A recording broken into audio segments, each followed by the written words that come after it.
Dalawang kapamilya actress na sina Bella Padilla at Angelica Panganiban may namumuong tensyon nga ba?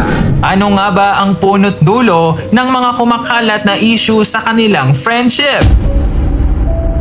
Para sa kabuuang ulat, alamin natin ang buong detalye.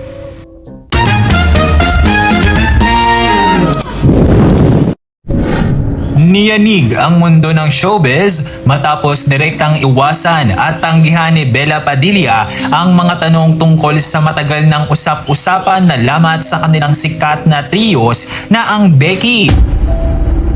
Sa naganap na media conference para sa kanyang bagong pelikulang Life After You, diretsahang tinanong ang aktres kung magkaibigan pa rin sila ni Kim Chiu at Angelica Panganiban matapos mapansin ng mga netizens ang tila kawalan nila ng interaksyon sa social media at hindi pagdalo sa mga mahahalagang okasyon.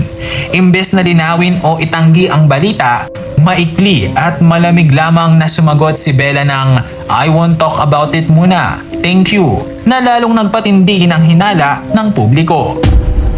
Nagsimula ang espekulasyon ng netizens nang mapansin ang kawalan ng tag at huling pagbati ni Bella para sa kaarawan ni Kim. Pati na rin ang post ni Angelica kung saan kapansin-pansing kasama si Kim, ngunit wala ang bayani ng kanilang grupo na si Bella.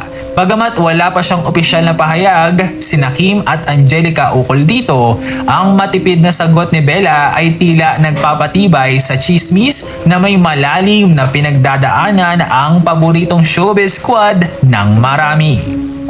Sa tingin nyo, nagwakas na nga ba ang solid na samahan ng ang Becky o kailangan lang muna nila ng espasyo sa isa't isa? Mga netizens, comment down below.